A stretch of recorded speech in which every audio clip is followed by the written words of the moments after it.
Shri Madhavlal, Secretary, MSME and Government of India, Mr. Sheffer,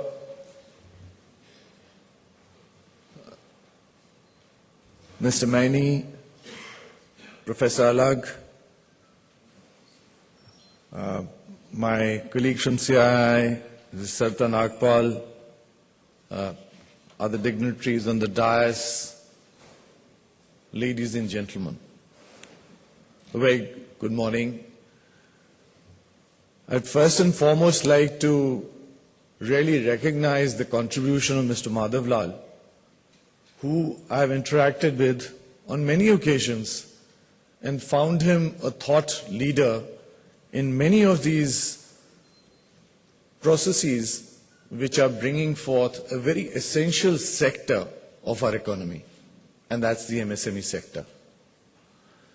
So, your engagement in this and spending time and bringing forth so many of very innovative thoughts, I thought I'll just recognize this because it's very essential for us. It has been said that the MSME sector is a prime mover of our economy. It's not only a job creator, but also contributes to essential components of the economy. If we are to provide, as India, a lot of manufacturing jobs which need to be converted from the agri sector, I think this is a sector which is going to provide this inclusivity. It not only contributes to about 45% of manufacturing, but also contributes to about 40% of the merchandise export. Now, saying this as the importance of this sector, and also this constitutes of various clusters, and as many of the speakers before me have talked about how the natural clusters have come about, whether they be of diamond, whether they be of textile, saris, or such artisan nature. And in some of the northern areas, now bicycle cluster, which was formed in Ludhiana, forging clusters around, then even steel making clusters. But this way that the cluster formation has happened more by default than by actual design is now getting challenged. And we all know the global scenario. The global scenario today is a challenging environment. The headwinds of economic growth around the globe and also in the country have not yet receded. The overall aspect of job creation, even in the developed nations, is getting challenged. So there is a reinvention which is happening in terms of how we look at challenges. And today, we have various consultants talking about a thing called the era of VUCA.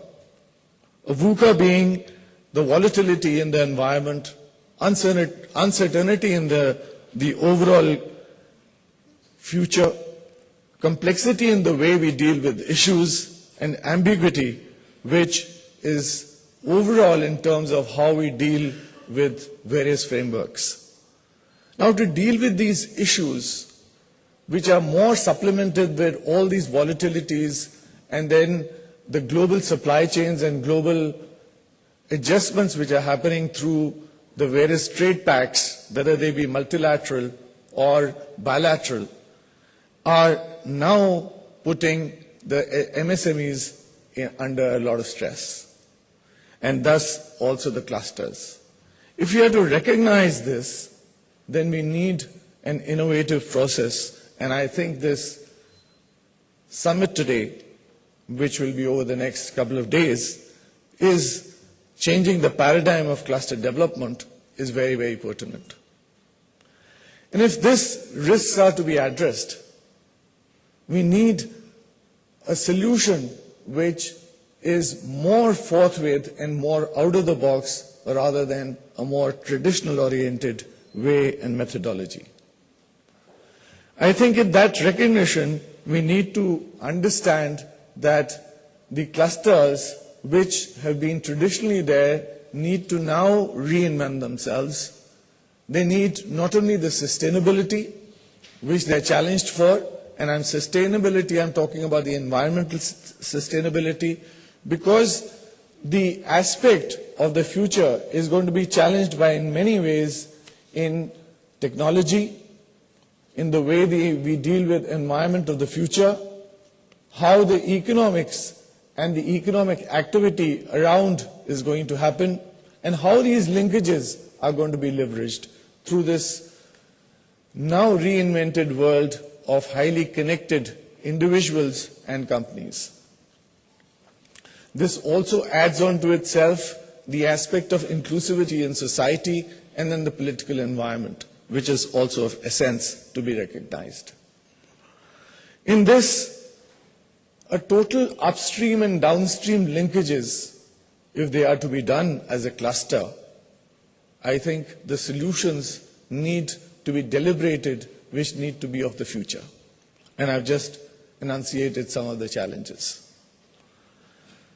Over a past, and I do want to give the example of how some advent of starting from basically by default clusters and now getting to be more and more modernized and interjection not only by the government but also by CII as an association has happened.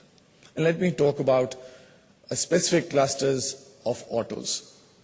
We all recognize today that the Indian automobile industry is today recognized pretty much as a global industry with nearly 3 million pass cars and nearly 500,000 of commercial vehicles and obviously off-road, which includes agriculture, etc. And we are one of the largest, the largest, I would say, in branded motorbikes.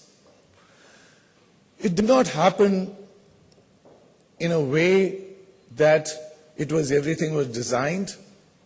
In the 80s, when the global OEs came in and some certain collaborations happened, there were mushrooming of auto component manufacturers which tied into the supply chain.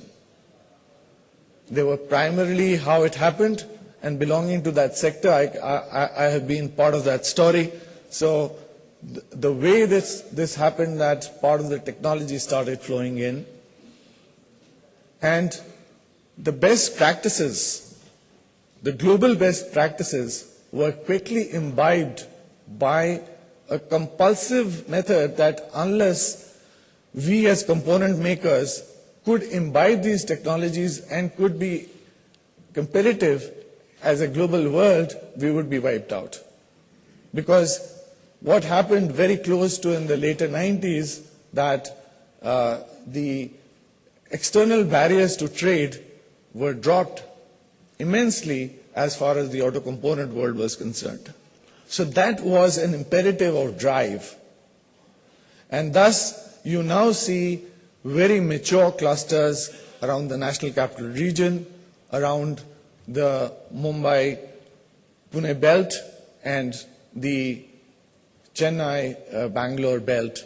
And you see them that today these auto component clusters are exporting to the very best in the world.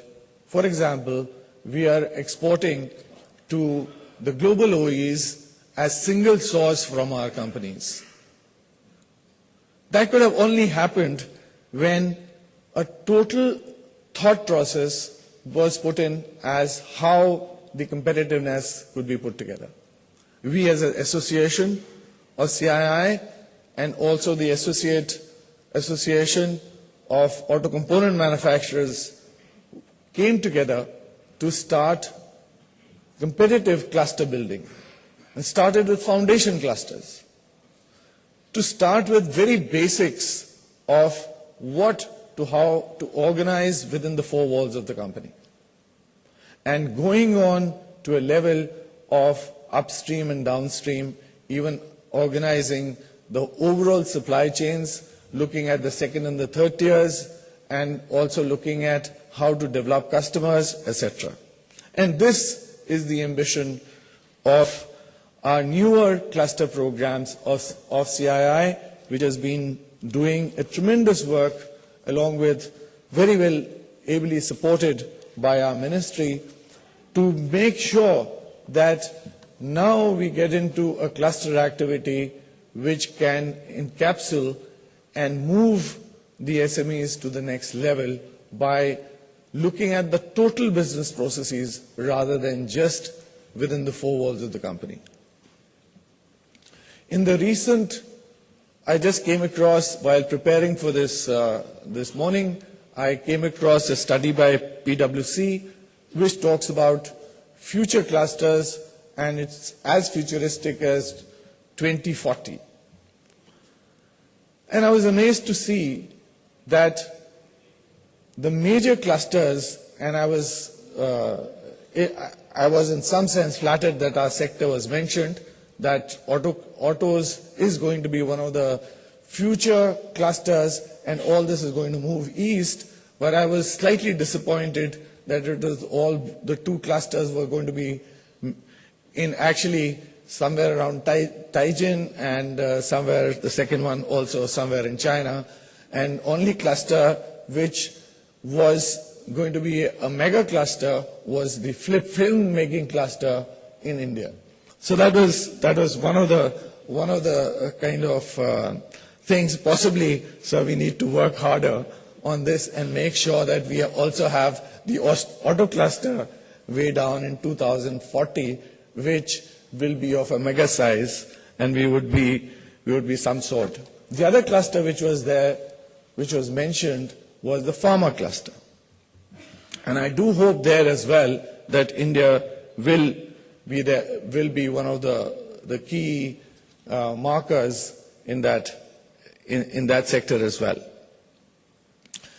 Finally, I think I need to mention that there are, in the process of deliberations, there are a couple of questions that we need to ask ourselves, and how this major paradigm change is going to occur in this given condition, and how this is going to be addressed by not only businesses, governments, but the other stakeholders, and rightly so said by Mr. Maini, who is a very essential part of this stakeholder, which is the financial institutions and other institutions as well.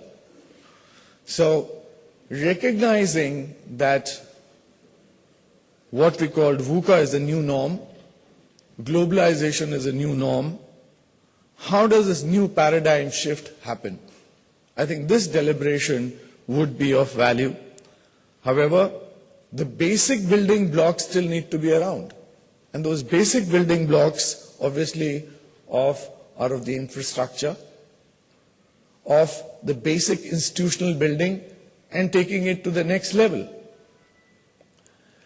Finally, I think that we need to leverage whatever is available to us today and bring it to a level which is not only newer but also so inclusive that it gives chance to the aspirational young of the country and makes it such that they are not only providing, they are getting engaged themselves, but are become job providers.